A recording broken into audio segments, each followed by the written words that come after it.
Over the past century, some of the world's greatest museums have collected a handful of mysterious crystal skulls. Said to be masterpieces of ancient Mesoamerican civilizations, some people believe the skulls have supernatural powers.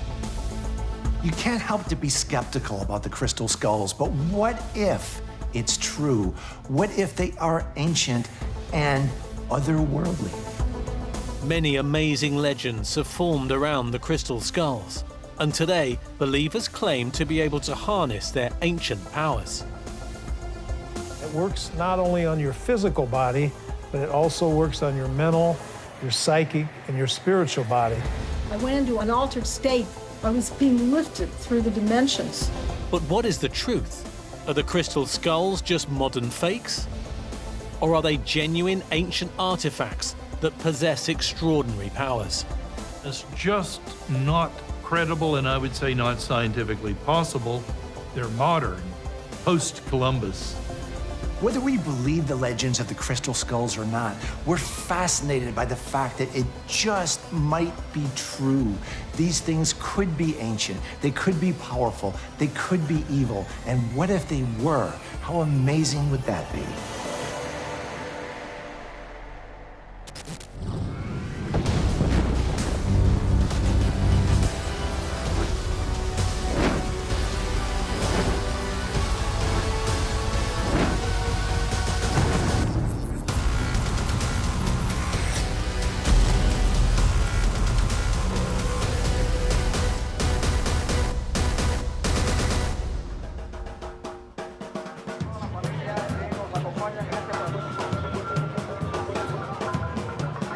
Once a year in Mexico and Central America, families and friends gather to celebrate the Day of the Dead. The Day of the Dead in Mesoamerica is a fantastic tradition, and if you've ever experienced it, you know it's a really immersive, spiritual ceremony spanning many days of, parading around towns and cemeteries with skulls. But the Day of the Dead is more than an excuse to party. It's a commemoration. The idea that remember that you too must die. And although it's accrued over the years all the trappings of a festival, drinking and eating and so on, it's remembering their ancestors, remembering their family that's gone, and also pondering upon their own mortality. For many people, the Mexican festivities around the Day of the Dead seem really kind of macabre. I mean, there are skulls absolutely everywhere, ornately decorated. But for Mexicans, the Day of the Dead is a time to celebrate those who've gone on before, if you want. And it's a way of almost helping those people get to the other side. And in fact, the more mournful you are, the more you're stopping your loved ones, your dead ancestors, from transcending from this life to the next.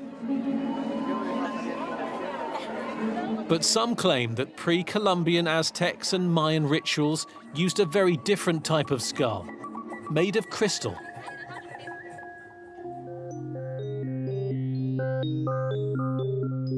For over 120 years, a handful of extraordinary crystal skulls have been collected and exhibited by some of the world's leading museums, like the Smithsonian Institution and the British Museum. Historically renowned as masterpieces of ancient Mesoamerican civilizations, the crystal skulls are said by some to possess supernatural powers. Many people have come to believe that crystal skulls are in themselves objects of power. They're like spiritual batteries for good or evil. They are pre-programmed computers. You just have to basically touch them to tune into their extraordinary ancient lost knowledge. Skeptics, however, dispute the crystal skull's seemingly magical properties and claim they are instead all too ordinary modern fakes. Is the whole crystal skull legend a big hoax? The challenge in dating the skulls is that the crystal itself can be very, very old. But when was it carved? There are two schools of thought on the crystal skulls. One is that they are incredibly ancient. Alternatively, there are more skeptical voices who say that the technology used is modern, and the evidence is there. They're barely 150 years old. Probably the most mysterious and remarkable of all crystal skulls is the so-called Mitchell Hedges skull. Exquisitely carved, this privately owned, apparently ancient masterpiece is said to have been discovered in the 1920s in the lost Mayan city of Lubanton, in what was then British Honduras, now Belize. The Mitchell Hedges crystal skull is perhaps the world's most famous crystal skull and continues to draw huge crowds wherever and whenever it's displayed. It really is just a remarkably beautiful artifact.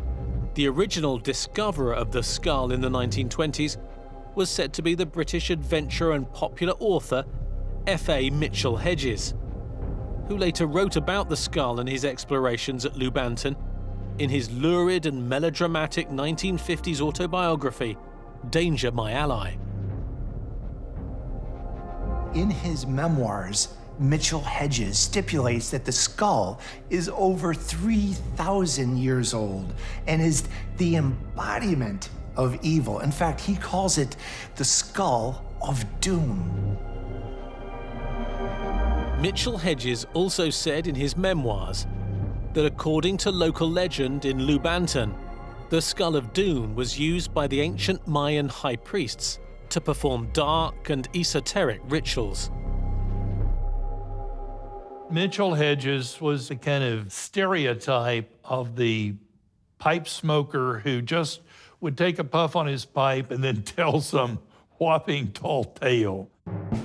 I think everything he did was kind of self-promotion, trying to give himself a kind of exotic and exciting life. Mitchell Hedges is a really interesting character. He was absolutely a big personality, a very high profile adventure explorer, quite the Indiana Jones of his day. Fittingly, one of the Indiana Jones movies was focused on the mystery of the crystal skulls.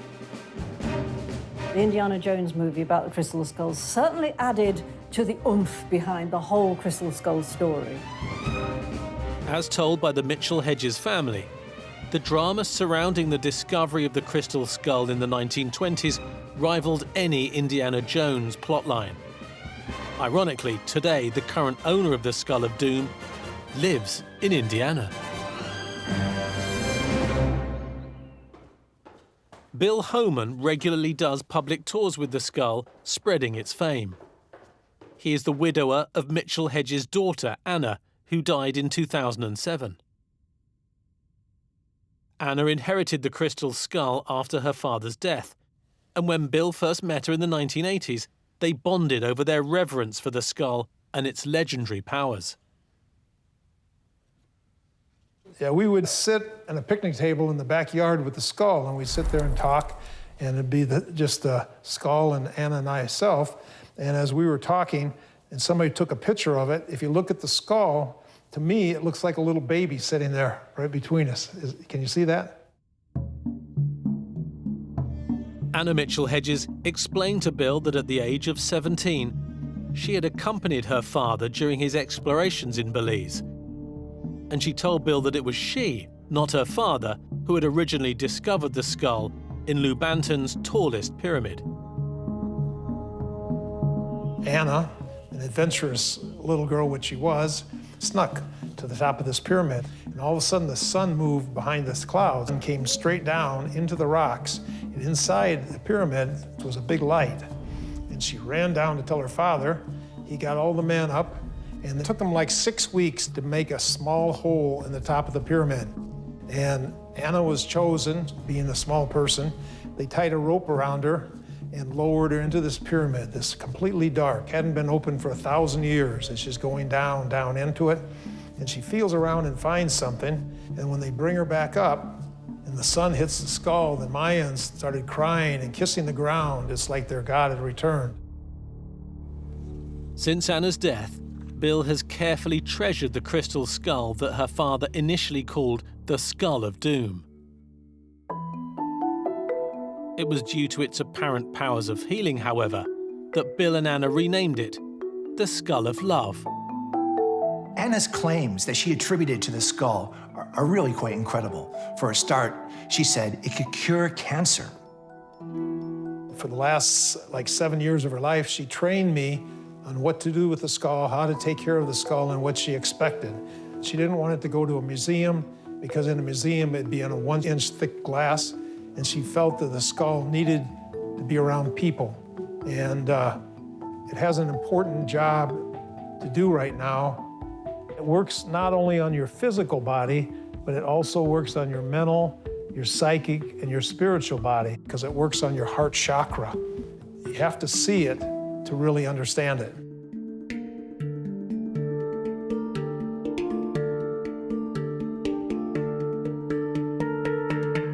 After the death of her father, Anna Mitchell Hedges becomes a bit of a cult figure because she takes the Mitchell Hedges crystal skull on tour around the world.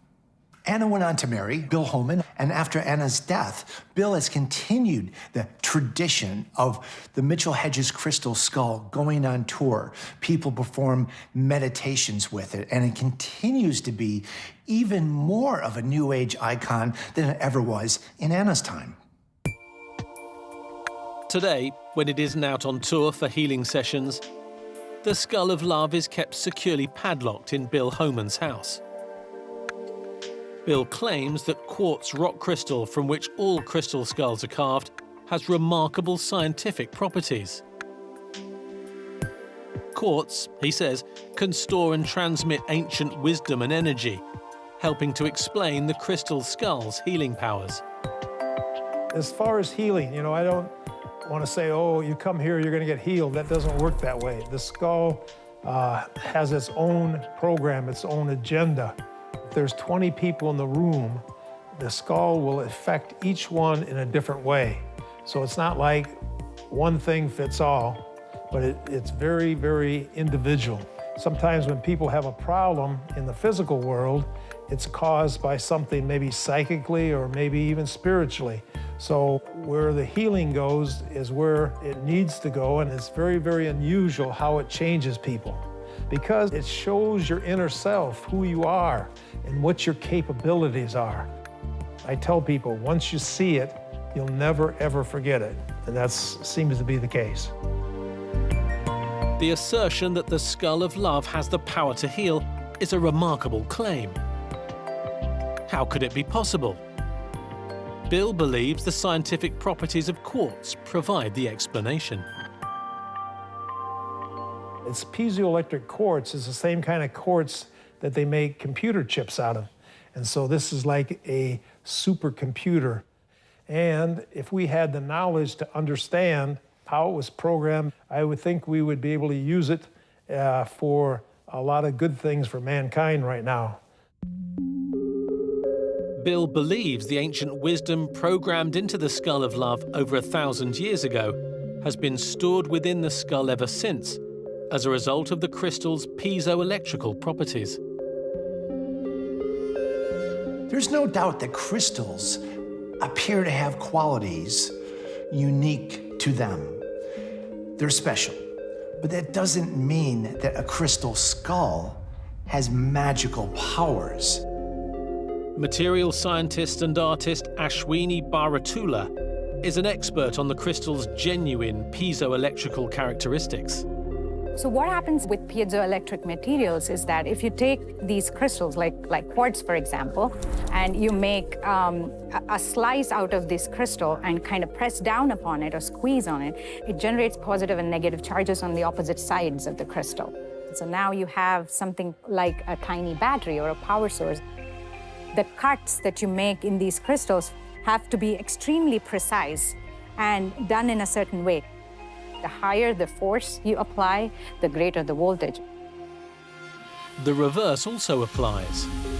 If an alternating current is applied to quartz, it will compress and expand alternately, in other words, oscillate. In fact, The energy produced by crystal oscillators today helps quartz watches and computers keep accurate time. Extrapolating from these scientific facts, believers in the healing powers of crystal skulls say that, like a computer, quartz can store ancient knowledge as data, coded into the form of energy. Believers also claim that quartz can absorb, store, release, and amplify both healing energy and malevolent powers.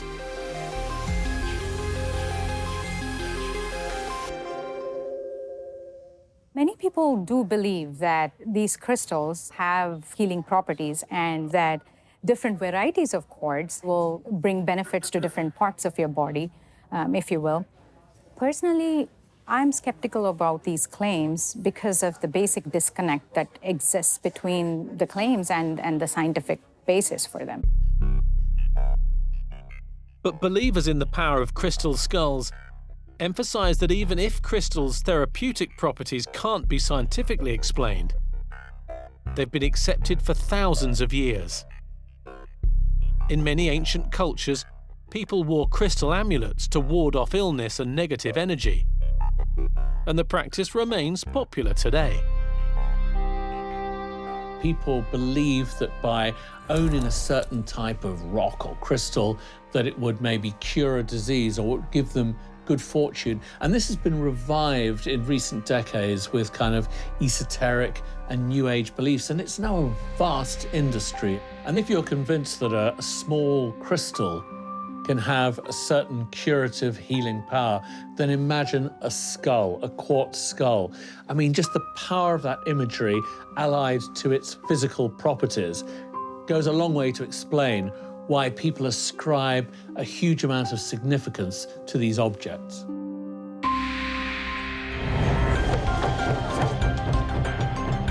Is there any real-life evidence of the crystal skull's claimed therapeutic effects? According to traditional Mayan wisdom, skulls do possess remarkable and transformative powers.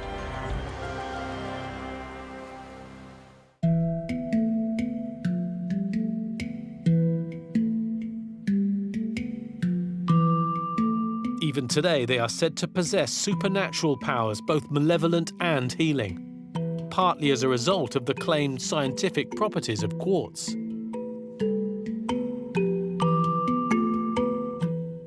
There are extraordinary special properties to crystals, and it's given rise to all sorts of ideas, semi-mystical ideas, that if you get up close and personal with one of these skulls, you can absorb some of its amazing vibrations for good or ill. Although ancient crystal skulls are thought to possess the greatest powers, even their modern counterparts are believed to have a therapeutic effect. Today, popular spiritual healer Star Johnson Moser is leading a healing ceremony using crystal skulls on Mexico's Yucatan Peninsula.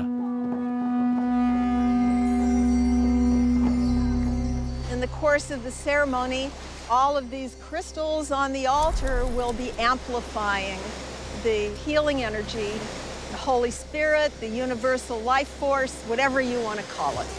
And if we can open ourselves enough, we can allow the entire energy of the universe to flow through us. But we have to get out of the way.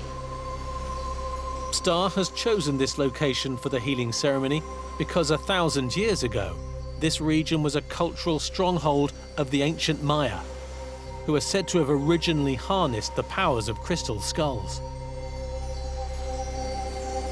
So Israel is going to offer this water into the ocean and call forth the ancestors in the Mayan language. If anybody feels like taking a crystal skull and putting it in the water, can do it. Just don't let it go. Although the therapeutic significance of crystal is disputed, local Mayan shaman Israel explains that crystal skulls help spiritually revitalize people because skulls, by their very nature, encourage people to focus on life. It's important to understand our life is short. The crystals, the dead, represent or harmony or balance. Because we know we're going to die, we appreciate more the life. When the people use stones, the life changes. More clean, more free, and the stones make that. There's undoubtedly something about the image of the skull that's hugely powerful. I mean, we've all got a skull. It's sitting somewhere underneath my skin here. But the sight of a skull raises questions about death, whether or not there's an afterlife. There's something about looking into a skull that really moves and unnerves us. Whether or not the crystal skulls actually have any real influence on the participants in the ceremony, it seems clear that people do feel better afterwards. The ceremony was absolutely fabulous. It was really very moving, and I think little by little, if we spread this kind of energy, we will create a better planet. What kind of people do we want to be? There is an immense appeal to believing that crystal skulls have a magical quality. If imbued with power by people's belief, it's a kind of self-fulfilling prophecy. Perhaps the power of crystal skulls is just a placebo effect. The scientific principle which suggests that if you believe something can heal you, then it will.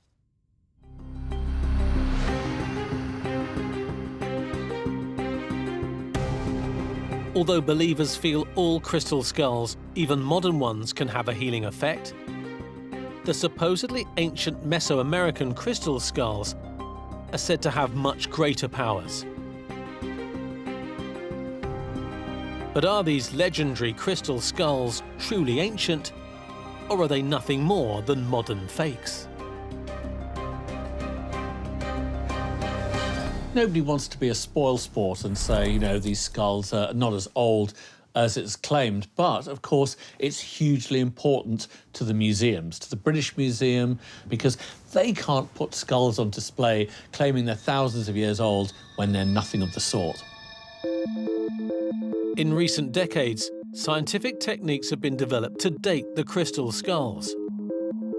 But initially in the late 19th century, when the British Museum purchased their skull, the crystal skulls were authenticated mainly on the basis of their very convincing similarities to other Mesoamerican sculptures.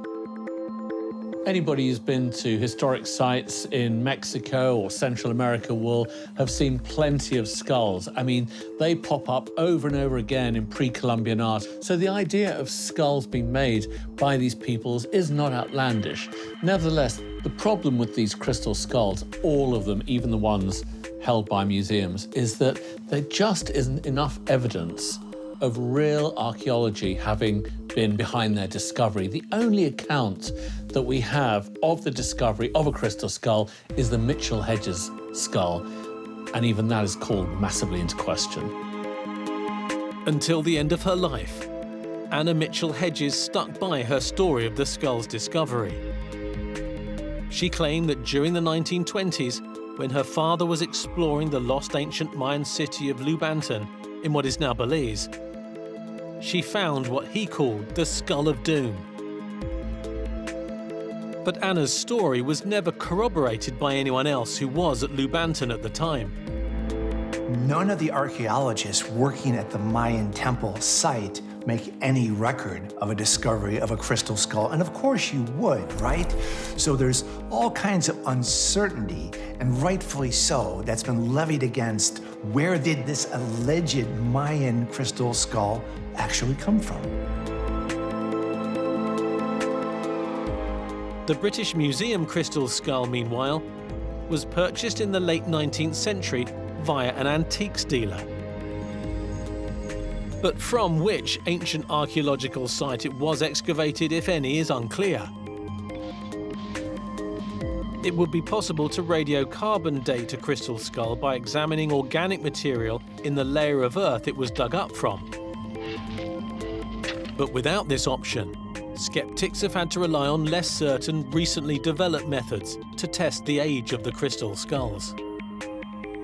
The British Museum and the Mitchell Hedges skulls have been subjected to tests using new technology, and this has involved the application of dental putty onto the skulls and then an analysis of the incision marks. You can actually approximate the date of the crystal skulls by examining the tool marks on the crystal. And when you do that, in each case, we find markings of a rotary device that would only have been in existence in the 19th century. So unless the Mayans had motorized rotary tools that we're not aware of, they have to be modern creations.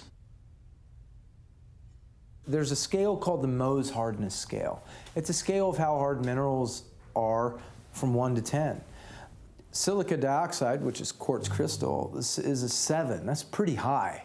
You would need something pretty sharp, pretty hard, and pretty intricate to be able to make the detailed lines you're seeing on that skull. So I do not think that any pre-Columbian technologies existed to be able to manufacture a skull like that.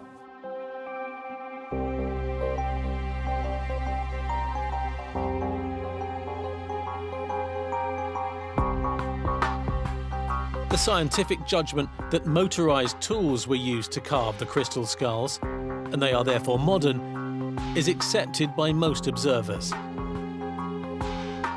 But not by the caretaker of the Mitchell Hedges skull, Bill Homan. They keep wanting to say that it was made with modern tools, but I did the same test using the same technique with this dental putty, and I took it off, and I worked with a scientist from one of the universities, and we did testing on it, and we found that it's perfectly clear and no marks at any kind. So the skull does not have any tool marks anywhere on the skull. Even if it's proved beyond a shadow of a doubt that motorized tools were used to carve the crystal skull, Bill believes this still doesn't confirm that it's modern. His response was very interesting. He said, that proves it's ancient because it was obviously given to the ancient peoples by advanced extraterrestrials whose own techniques were pretty much like ours today.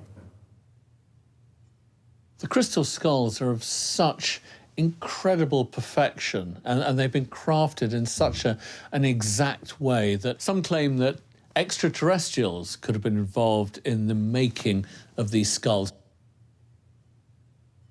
Who made it, how it was made, I don't know. It's the most mysterious artifact. But I'm sure that there's some type of extraterrestrial group that communicates with the skull or through the skull. They say it has the knowledge of the universe programmed inside of it. The Mayas say that it's a communicator with the gods, is what they call it.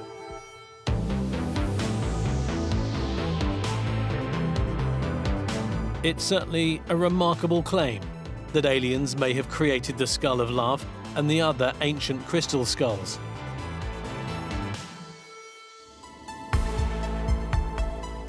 A solid piece of crystal was a really difficult thing to carve with the instruments and technology available at the time in the Mayans. So, of course, the belief is they must have had some help.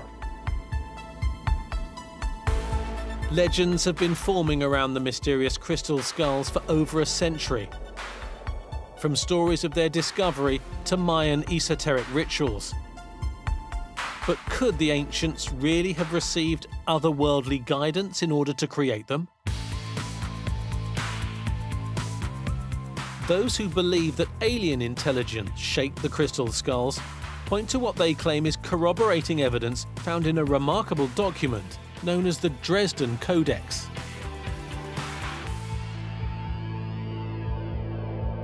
The Dresden Codex is a really important piece of the Mayan legend.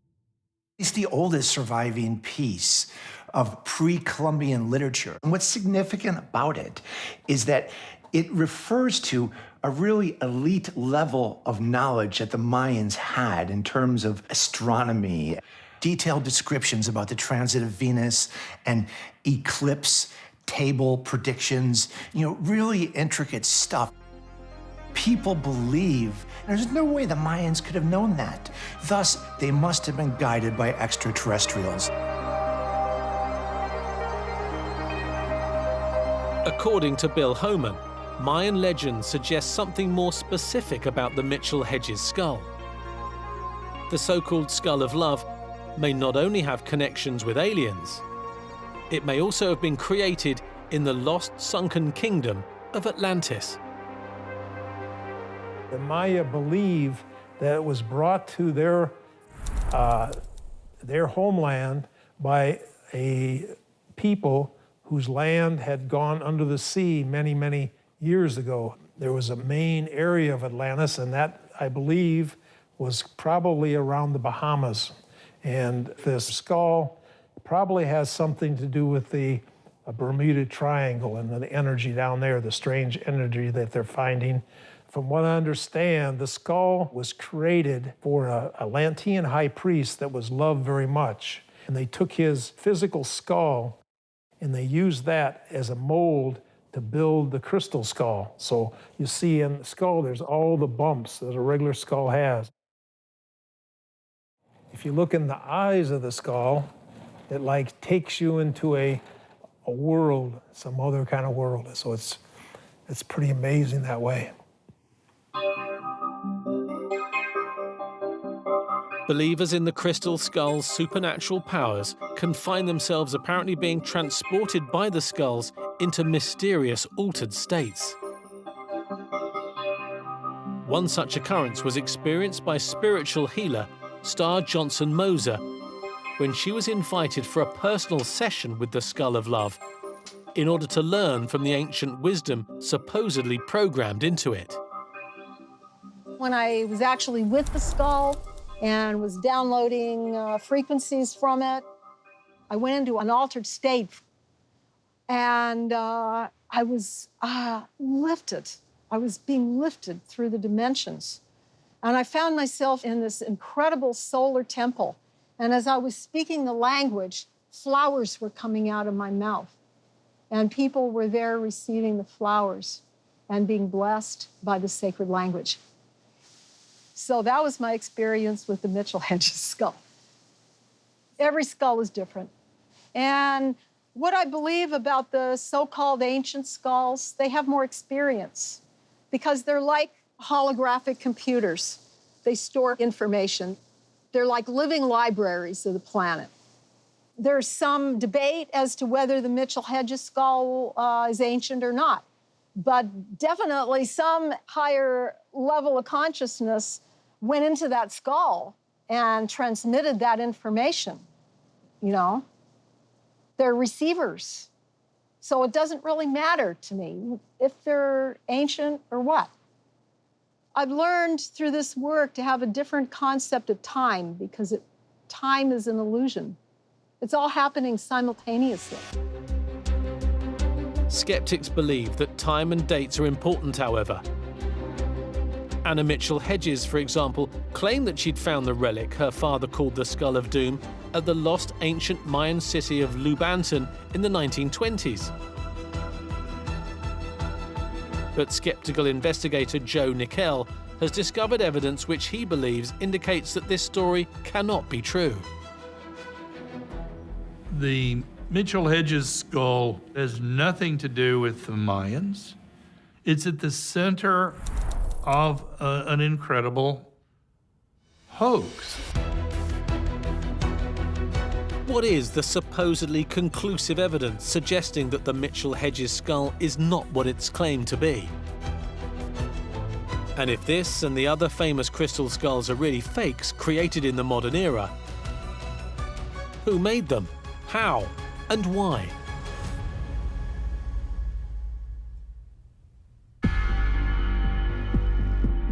"150 years ago, the great cultural achievements of the Mesoamerican civilizations, such as the Maya, were little known. But from the mid-19th century onwards, many spectacular lost cities began to be discovered.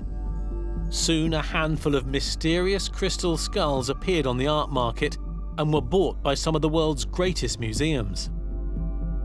At the end of the 19th century, there's massive interest in Europe in all things pre-Columbian, and the British Museum got onto the bandwagon and bought this skull, at that time believed to be thousands of years old.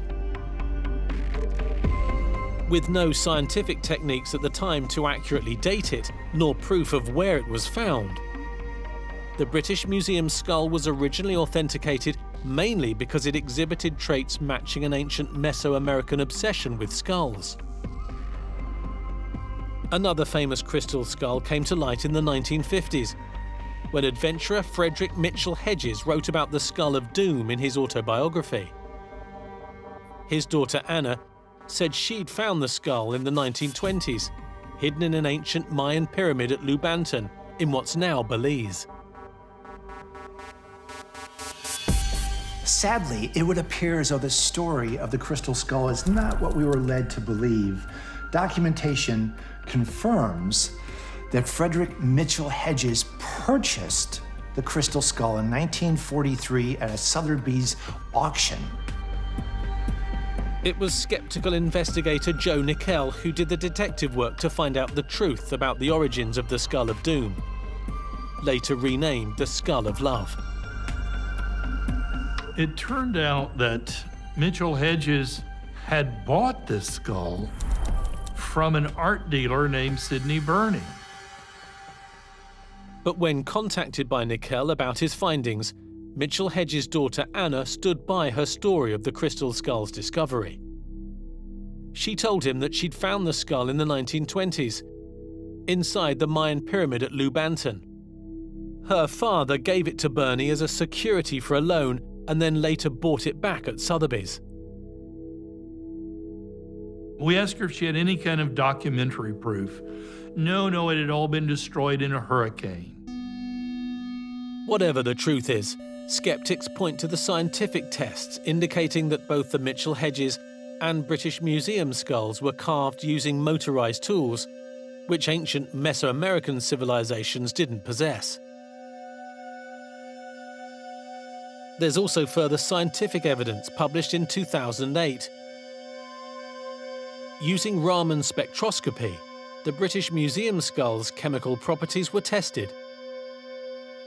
When the quartz from which the skull was carved originally crystallized millions of years ago, tiny amounts of minerals became trapped inside, providing a telltale fingerprint of the original geological source.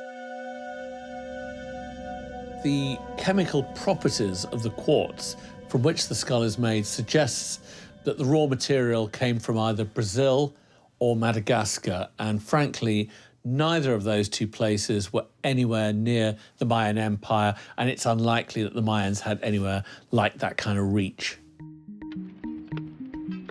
So if the rock used to make the British Museum skull was mined in Brazil or Madagascar, where was the skull carved? A possible clue is that in the 19th century, a large amount of Brazilian quartz was shipped to the German town of Idar Oberstein, one of Europe's leading centres of crystal carving. Patrick Dreyer, whose family has been carving crystal in Idar Oberstein for centuries, believes it's likely that the British Museum skull was carved there, and that other supposedly ancient Mesoamerican crystal skulls were too. So I read a lot about this Mitchell Hedges skull in the past because it was an interesting topic. And for me, it was always, how to say, funny stories. If it's really this mystical skull or is it a fake? I think the Mitchell Hedges skull is a very nice masterpiece, but it's easy to fix out that it was carved with a wheel. I think the chance that the Mitchell Hedges skull get produced in Idar Oberstein is very, very high. The quality was amazing. So you need definitely good craftsmen which can do this very high-end job. Here in Idar Oberstein, the people have the skill, the knowledge, and also the gemstone to produce the skulls. It could be possible that my great-grandfather was one of the guys who maybe worked with the skulls, maybe also with this Hedges skull. He lives in this time which the skulls get done, so this could be possible. Pretty much all of those appear to have been made in Germany. There was a kind of a little industry there where they would get, I believe, Brazilian quartz crystal and cut it, and of course using machine cutting and so forth, and then you polish it, and turning out these really eye-catching curios. The Mitchell Hedges skull is in some ways the most interesting of those to me because it has the jaw detached. If the crystal skulls were carved in Idar Oberstein in the 19th century, who paid for them to be made? The British Museum skull was originally bought from a colourful French antiquities dealer named Eugene Boban. And Patrick believes Boban may have commissioned many of the skulls to be made in Idar Oberstein. I think this Paris dealer, he get an idea to produce these skulls to sell it together with this nice story about the Mayas.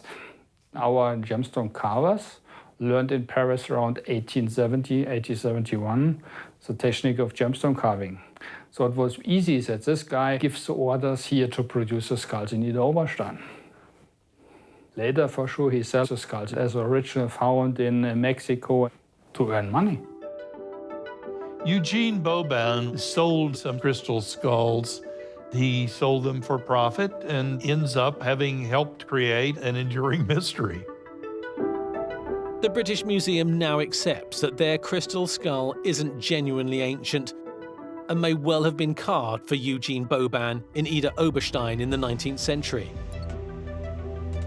But believers in the crystal skull's extraordinary otherworldly powers remain unconvinced by skeptics' doubts. You know, everybody has their own truth. And I don't believe that the truth is absolute. I believe that we each have our own truth.